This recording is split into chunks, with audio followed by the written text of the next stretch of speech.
Hi there, this is Mubali. I'm here to provide a little bit of information on some techniques to combat a particular issue regarding the production of psychedelic trance.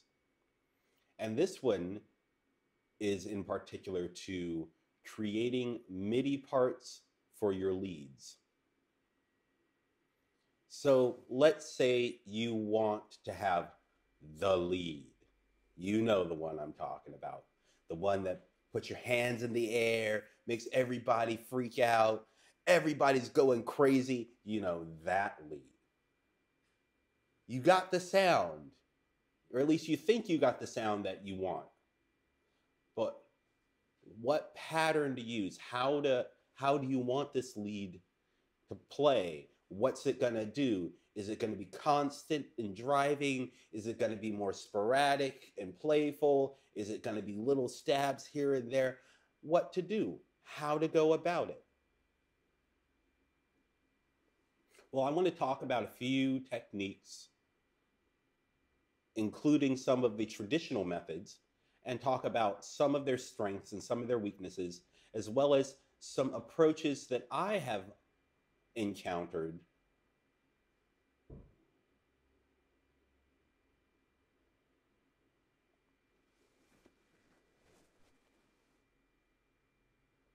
throughout my particular journey producing psychedelic trance music. Some of these techniques were shown to me by other people. Some of these I found on the internet. Some of these are just personal experimentations. And if any of these techniques help you to create more interesting and expressive leads, then feel free to use any and all.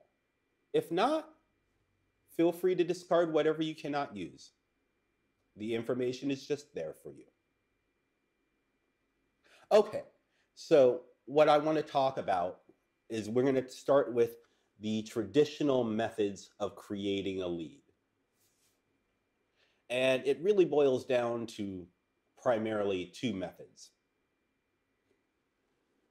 The first method being the traditional, for those who might not have instrument training or might not play keyboards or something like that. So the traditional method from producing on a DAW, I like to call the plug and chug method. What I mean by plug and chug is you create a particular MIDI clip of a certain length and you just plug in notes in particular places in particular lengths. I mean, just to show a quick illustration of that, I'm going to take this down to D2. And so I am going to, my grid's in 16th notes, so I'm going to start with one long, give a space, have a couple of short 16th notes that'll be shortened later. Then here. And you can tell that this is a very manual process, but you can also get exactly what you want in theory, as long as you have an idea of what you're doing. However, it can also be very time consuming to get this idea because you're systematically trying to enter in values. And in this case, I'm not actually listening to the pattern while I'm entering the values. I'm just rather haphazardly placing them in places where I think things might work. One of the important things I think for lead creation is the ability to give the listener senses of respite from particular sounds. This is one of the reasons why I include spaces between the sound as well as longer notes, because longer notes also allow time for more modulation sound or more modulation to be present. And it also just creates a different feeling of the sound. So it keeps the listener interested and keeps this pattern from feeling as static, even if it is a relatively static pattern like we're writing here. It's going to be a 4-bar static pattern. that we're doing.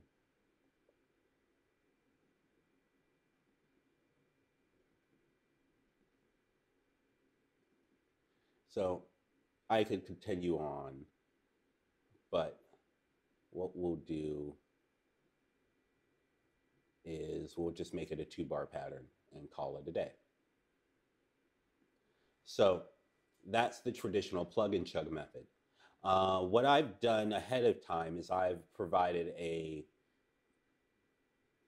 concept idea of what I would call the lead, or it's just basically a saw FM lead, very common in most psychedelic trance. Even a lot of producers hate this particular sound, but you know, it works for me and I still like it, even though I've been using this sound probably for well over a decade. Not the same exact sound, mind you, but the same technique that goes into making it. And you know, you always try to inject something interesting into it that you haven't done before. But I digress. Just to give you a baseline of what the sound is about, I created a clip that's just a boring 16th note. And so it's a short clip that's a 16th note long that's shortened to a 32nd note. Which reminds me, I should also shorten these notes too, because personally I like more staccato sounding leads. The more percussive in nature, the easier they are to get out of the way of the other sounds, as well as the more impact they seem to have, rather than stuff that's kind of flowing into each other, especially with the attacks and the transients of the sound. Since we're dealing with FM leads at this point, the transient becomes very important in it cutting through the mix. So what I'm going to go ahead and do is I'm going to move this down to 32nd notes. Just grab one, since I selected all of them, drag it back. So there we go. We've got staccato going on. Okay, so here is the quick, boring 16th note pattern.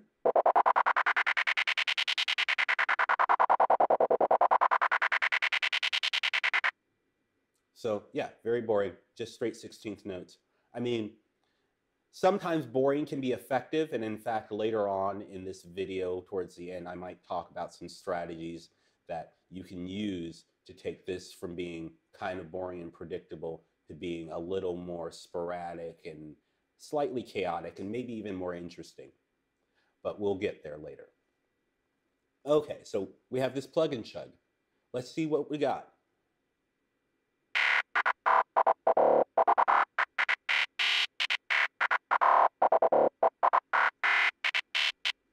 Not necessarily so bad in general, but I already see a problem, at least with the fact that this is just a 2-bar pattern. It feels very loopy. There's not enough time for the pattern to develop its own personality. It's very, like, it'll work if it's just a simple driving thing to complement maybe some more chaotic elements that are going on, just to give the listener something like stable to gravitate towards. But it also could be considered a bit boring of a pattern. But I digress. That is the traditional method of the plug and chug.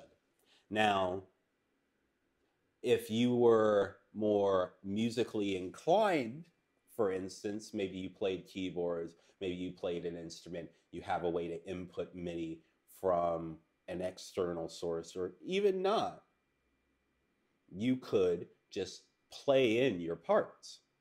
Now, I personally am not the most inclined when it comes to actually playing things on time, and I always admit that to people. So when I do methods like this, especially when I'm performing, I use a little bit of assistance. And in this case, I'm using this free Max for Live device. It's called a Midi Quantizer. And what it'll do is it'll take MIDI data, particularly note data, and it's going to quantize it to the grid based upon this quantize interval. So basically, whatever I play that goes through this particular channel is all the notes are going to be quantized to the nearest 16th note, which means more or less I can play, you know, most of the normal sounding stuff. You know, I can play a lead and it'll be in time. It won't be necessarily as tight and as staccato as, you know, using the plug and chug method where you hand shorten the notes in real time. But after you've recorded it, you can just hand shorten the notes if you really feel like you want to or not. It's up to you. So this is the traditional method of recording your passage. What I'm going to do is I have enabled Live's keyboard MIDI, computer keyboard MIDI input, and it's going through this input quantize.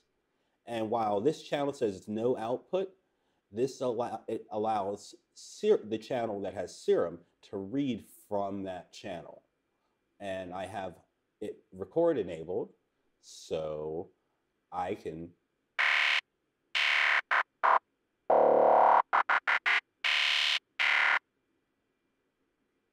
if you didn't have a way to quantize your recording upon input, there's multiple quantization methods of your DAW to quantize your MIDI performance afterwards.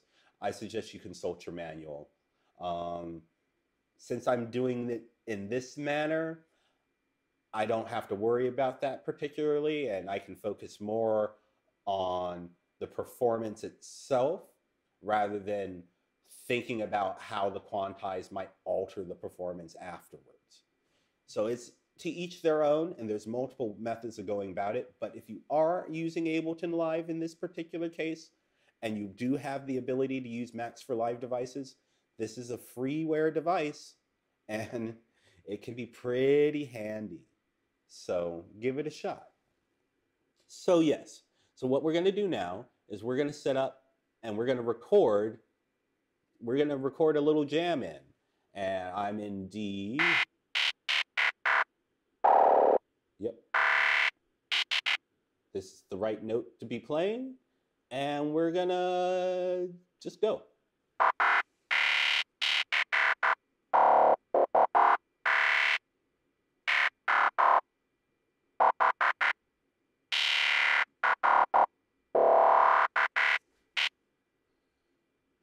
Okay, so 8 bars roughly.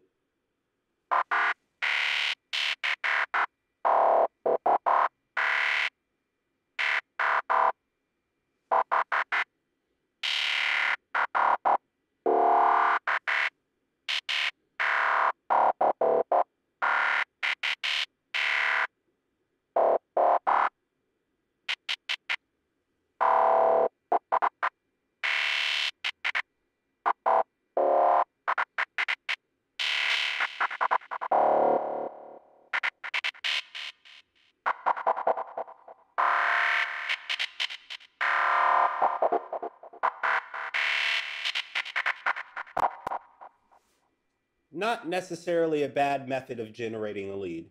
However, it either requires you, in this particular case, I approach this as a very free form. I'm not certain what I'm going to get, nor is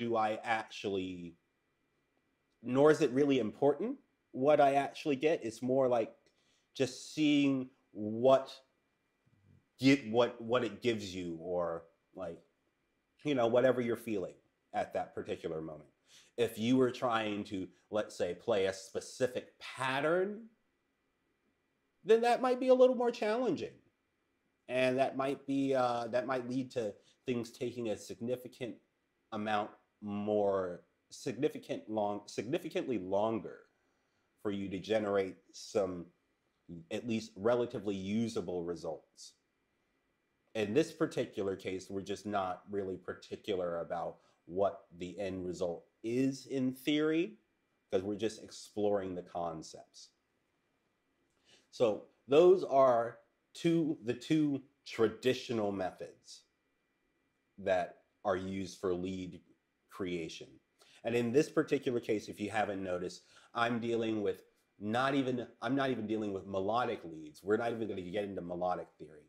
Like when creating a sort of hook or a lead sound, a sound that's going to be in the forefront that's driving the remainder of your music.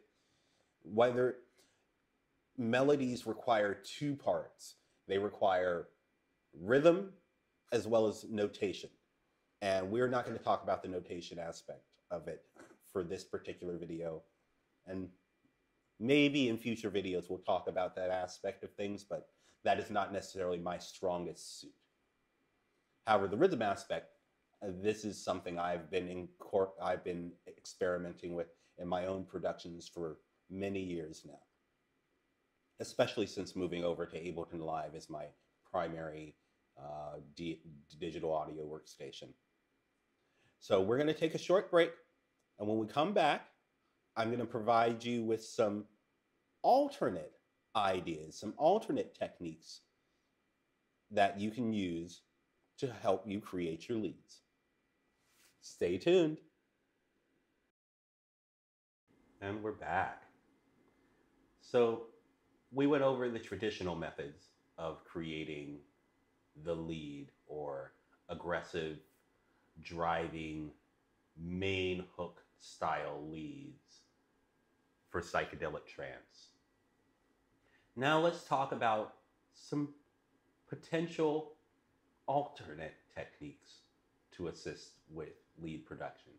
These are techniques that I've used throughout the years, and we'll start with one that was taught to me by a producer and mastering engineer actually, by the name of Uncle Dunkle. And he referred to this as monkey piano.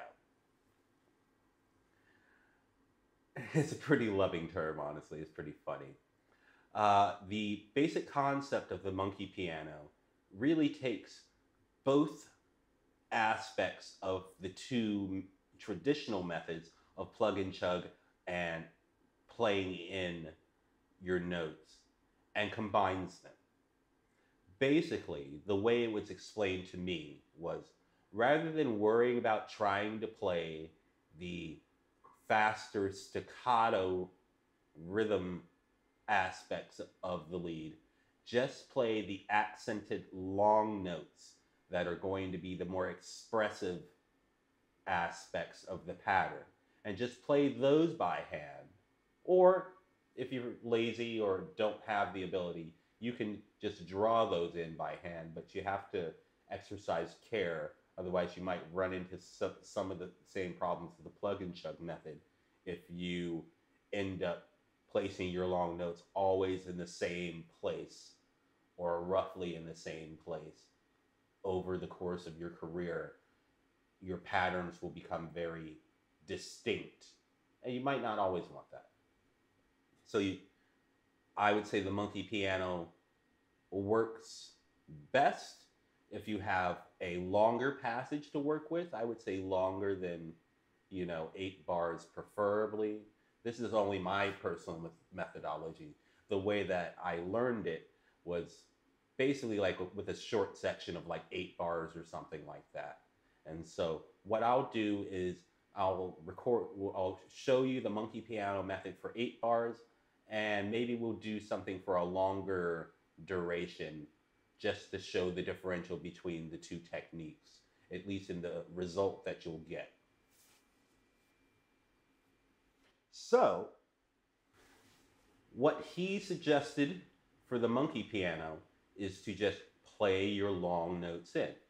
So what I'm going to do is I'm going to just hit record to record a new clip, and I'm just going to play just the long notes. I'm going to avoid playing the shorter notes. However, you probably could play like a short lead-in note if you really wanted to, just to give yourself a kind of a marker for the second half of the process, but it's entirely your own prerogative, and I encourage you to experiment as much as you're able to. So I think just to spice things up just a hair, it'll be fun if I unmute this stuff that I have that provides a kick and bass some kick and bass and some drums basically. So just so I can have a better feel of what I'm working with while I enter these long notes. And we're gonna just start record. I still got my trusty on, but we now have to like only do stuff like that. So we're gonna try to record 8 bars roughly, and then we'll see what we get. We'll see what happens, and then we'll start the second half of the monkey piano exercise. Ready?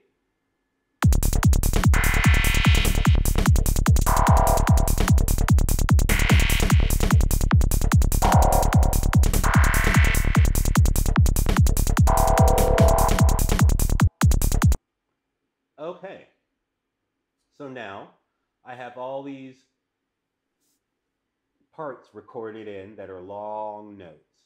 Now all you have to do is go in, and I'll change this to 30-second notes, and just add, I like to add little staccato lead-ins and out sometimes.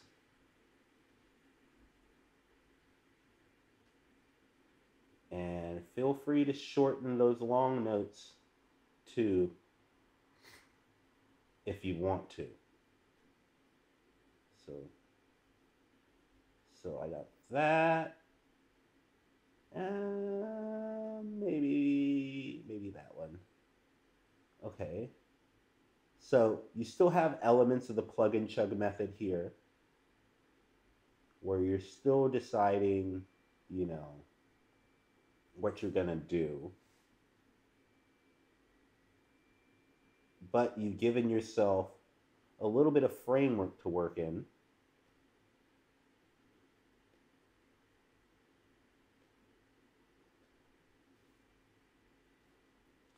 Guided by these long notes. We'll let that one come in by itself.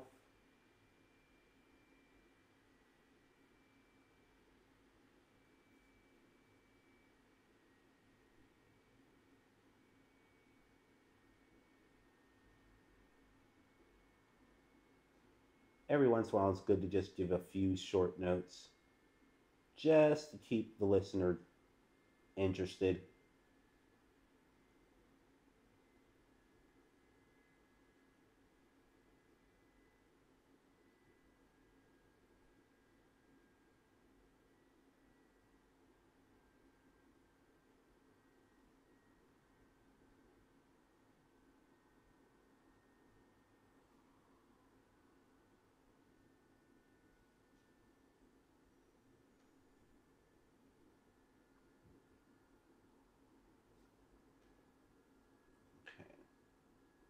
Now, I haven't even done any velocity stuff for this. We're not going to worry about it for this particular incarnation, but that is always something I recommend trying, is playing with the velocity, maybe setting up some modulation that will be affected by your velocity as well. And that will also create much needed variation in your sound. And everybody needs variation in their sound.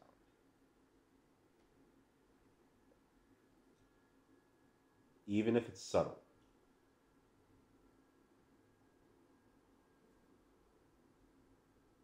So,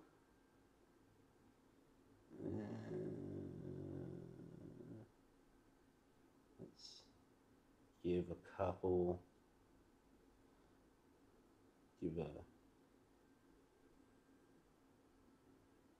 that little forerun there.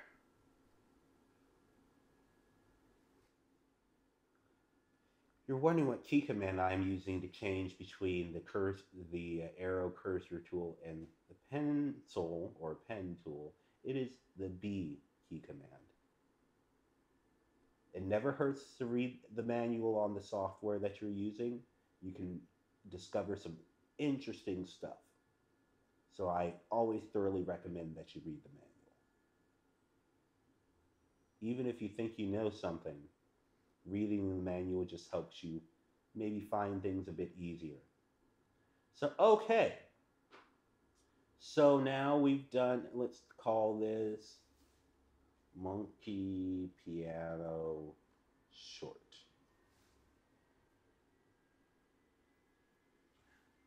We're probably not going to do a long monkey piano just to save time, because it can be a little bit time consuming of a process, not ridiculously so, but it can take a little bit of time. And if you're dealing with a longer pattern, it just means that much more things to do. But let's hear the results.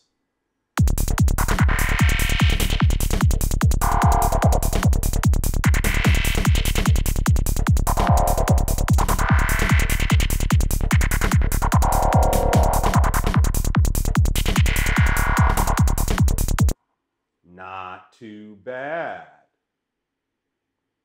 Okay, so that's the monkey piano method. Now, one method that I use pretty frequently is really one that is specific to Ableton Live. Most of the previous techniques that I was demonstrating before, you can do in any DAW, especially monkey piano. You can do monkey piano in any DAW, no matter what. But this particular technique specifically plays upon the strengths of Ableton's session view. And for those of you who know me, we're gonna go into some of my favorite tricks with follow actions. Follow actions. For those of you who don't know what follow actions are, I'll briefly go into it. Follow actions basically control what clip plays when after a certain number of time based upon clips that are joined together in the session view. So it can create some interesting randomization. I think I might even have a little example of some randomization that can occur. Let's see.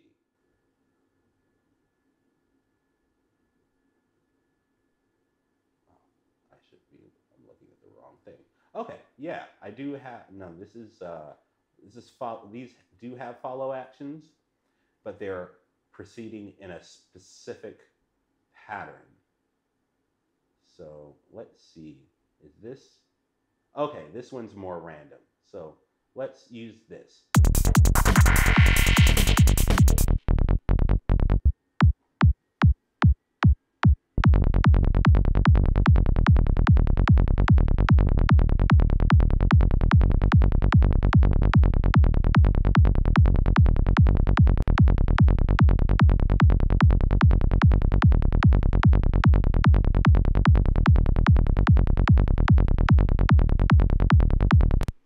So as you can see, these bass patterns are constantly changing. And it makes for a relatively interesting thing without having to do necessarily too much.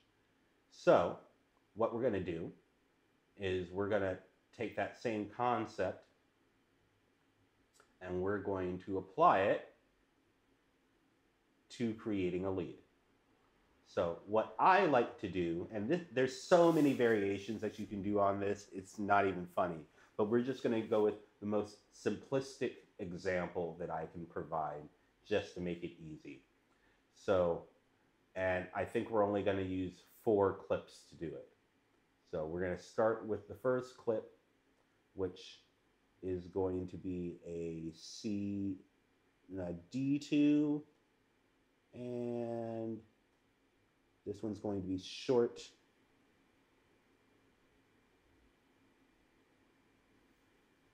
No longer need to draw in anything. So there's 1.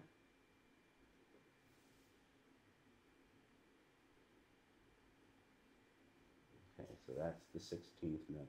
Actually, we'll make maybe 5 clips.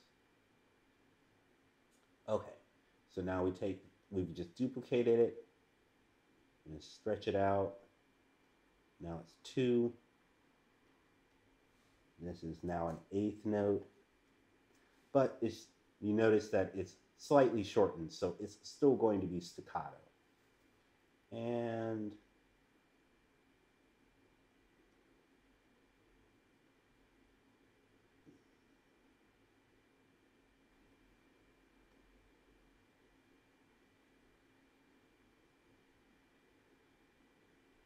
This one is roughly 3/16. I like this ratio. I like how this goes normally. But what we're also going to do is we're going to duplicate this one. And we always need, at least for me, you always need some sort of rest. And I usually do a couple of different rest clips. And for this, I think I will. So I'm going to have a short rest and a longer rest. So a short rest of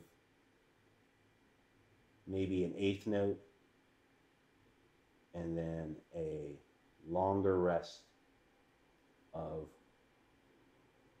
a quarter note.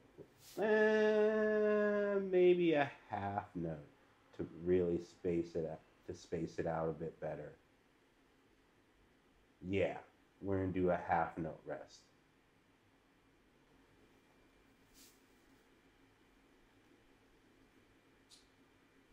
And, you know, if you want to, you can color coordinate. It always helps if you're trying to identify something.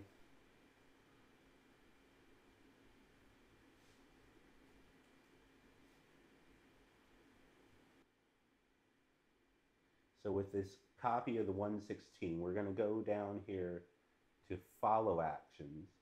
And in this case, the follow actions as it reads, if you ever want to know about something, the info view provides a great description. So when I'm going to go back and hover over the follow action, and you get a chance to read the text, and I'll read it to you too. So this part I'm hovering is follow action time. Follow action time control defines when a follow action takes place in the bars beat 16th from the point in which the point in the clip where it play starts. So it's how long is it going to play before it does the follow action. So in this particular case, our clip is 1/16 note long, but I want this one to play for I want it to play 3 times before it does something. So I'm going to start setting the follow action times for everybody. And those are already set. Those are already set. Now I have to set that one. And this one is 3/16 notes. So we set that to 3. This one is an 8th note. So I know it's 2/16 notes. And then this is a 16th note. So we just take it all the way down. All right. Now I'm going to select multiple clips, or I'm going to select them all actually. And now that gives me, all these are starred out because they're different values. So I'm not going to mess with that. But here, I'm just going to choose Other. And when I choose Follow Action A, it's going to define what happens after the clip plays. So it's going to play for this specific set amount of time, and then it's going to do something. In this particular case, it's going to play everything. It will play anything other than itself. So it won't play again, but it'll play any of these other particular clips in this grouping that they're all connected to each other. So let's go ahead and give it a whirl, see what happens. And we'll keep it with our kick and bass and drums too.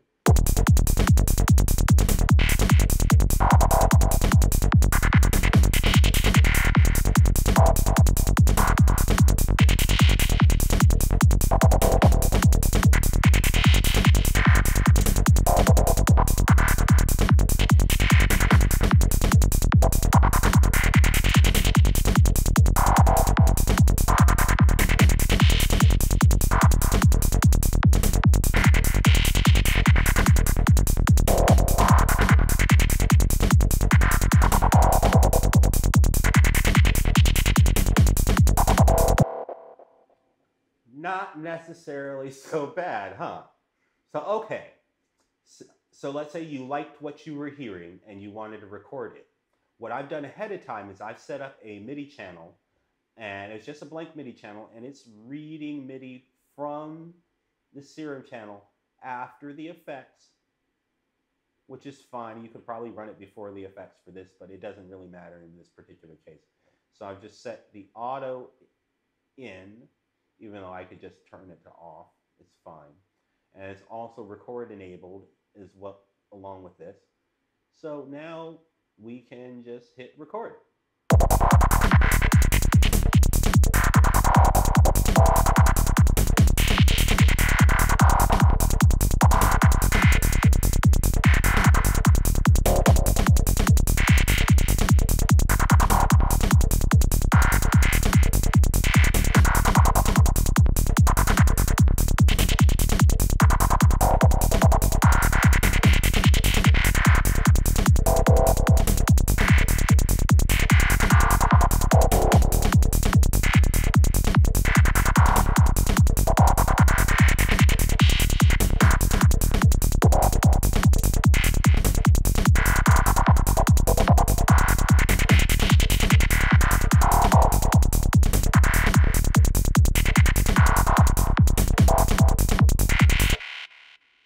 So yeah, this is a follow action lead.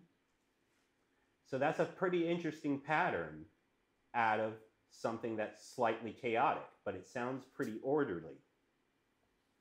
You can always increase the amount of possibilities. So I'm working only with like very short clip lengths, but you could have like different clips of different lengths, or even of just longer lengths, where you have little riffs going on and have it switch between those different riffs, and you can create a composite from that, which is always interesting. Now, let's say I didn't necessarily want to record this down into its own clip, and I just wanted to record this into the arrangement.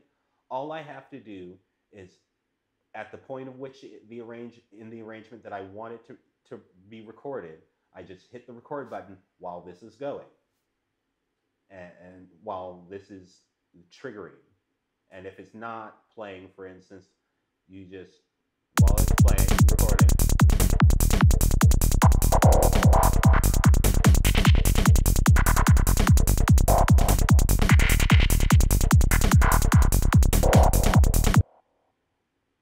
And now, if we look, it's got all those different clips in there. So it's all good. But we don't need that for this. This is just more of an example. But yeah. So that is the follow action method. And for me, that's one of the funner ways that I go about generating leads without going too deep down the Max for Live rabbit hole. If you have Max for Live, there's tons of generative MIDI devices. You can get lost for years in them. So sometimes I go down that path, and maybe it might be fun for another video to just dive into creating things with only those and see where we end up at. However, those are a couple of the more interesting techniques that I use.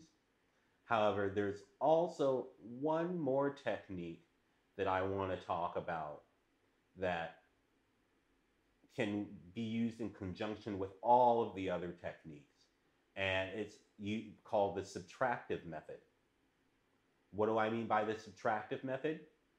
I mean, you can have a relatively dense MIDI part where there's a lot of notes, not necessarily happening at the same time, but it's just a very busy pattern where there's a lot of short and long notes, and like there's not too many breaks in between the notes happening. So it's like a steady stream. You can go and you can just select specific MIDI events, mute or delete them. And that way you give your part space and its own voice and its own sort of rhythm and its own gait in a sort. Gait spelled G-A-I-T. It's more along the lines of the rate at which someone walks. Well, if you're having this lead passage that's going to work in conjunction with other sounds, it's important to sometimes not have it completely dominate most of the frequency spectrum. So let's go ahead and make a dense part. And then we will do some subtractive MIDI editing on it. Ready?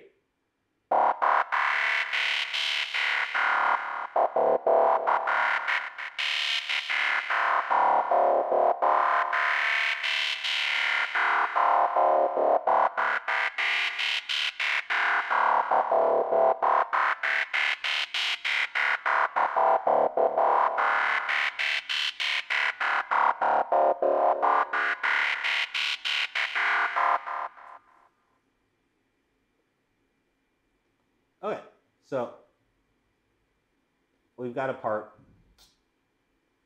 not necessarily the most interesting, but one of the limitations that is with my real-time quantizer is it quantizes the release as well to the same time.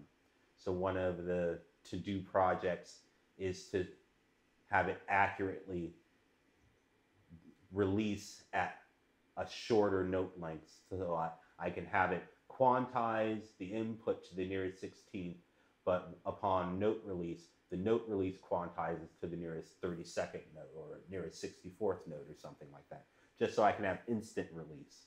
And then that would be the ideal situation. But I have to learn a little bit more maths for that. But I digress. So I've got this thing. So what I'm going to do now is I'm just going to selectively mute a few things.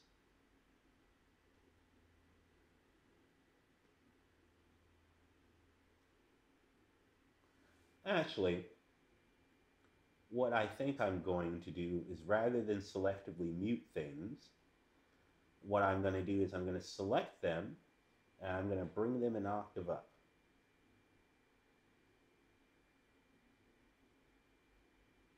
And in this particular case, we're going to shrink the octave range just a little bit. And we're just going to grab some and bring these up an octave. They will be muted later, but for the meantime, we're just getting them out of the way.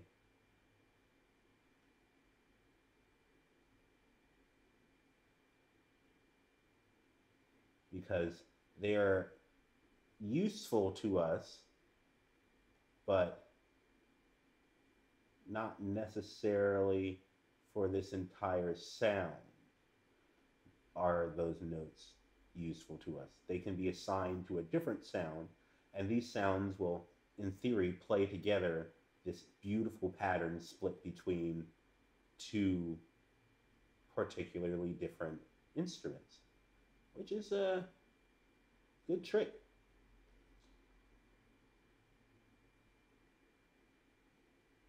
Probably not all of them. Since I'm working a little far out in the zoom in just a hair. Oh. If you want to move things up by an octave, hold down Shift, and I'm using the up arrow key.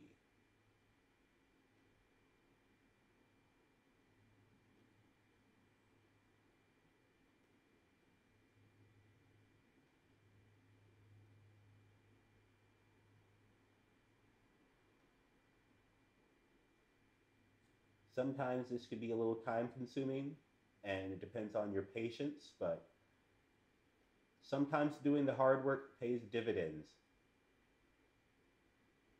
When you're trying to have fun and be expressive, sometimes there's no time for being lazy. So, you gotta put some work into it. Nothing wrong with that. The results pay dividends in the end.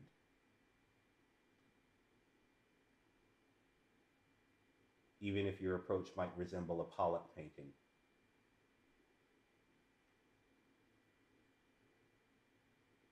Okay, so I'm going to refold this. Now these I'll mute.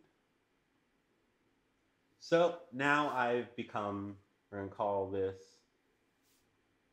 subtractive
Not necessarily too bad, but you can use this subtractive technique on any of these other techniques above too.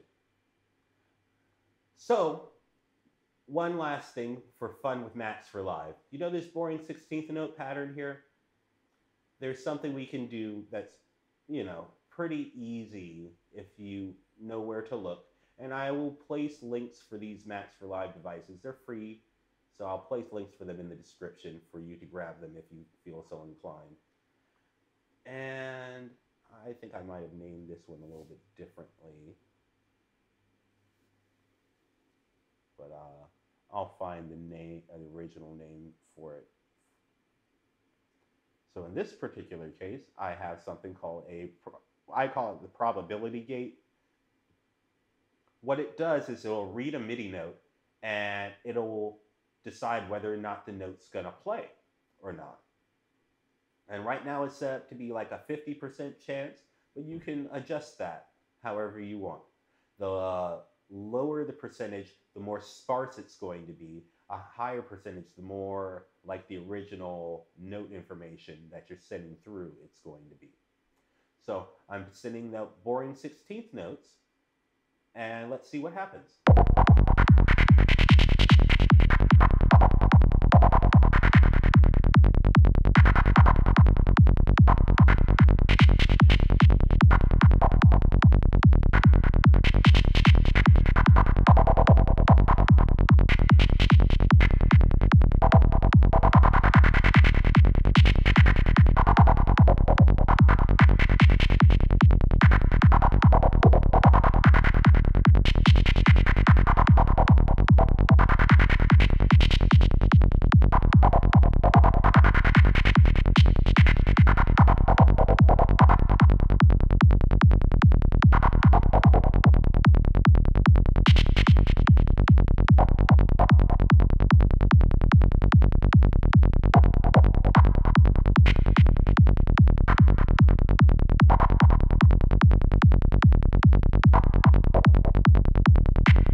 So that took something and turned it into.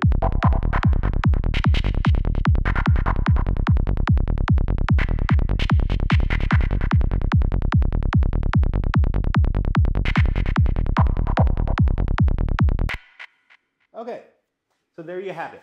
Those are just a few techniques to assist you with having more expressive and creative lead patterns. I hope you found this helpful. These are techniques that I use in all of my productions ever since I learned about them and have been developing them. And I hope you can take something away from this and make your leads a little more interesting. This is Mubali. Have a great one. Peace.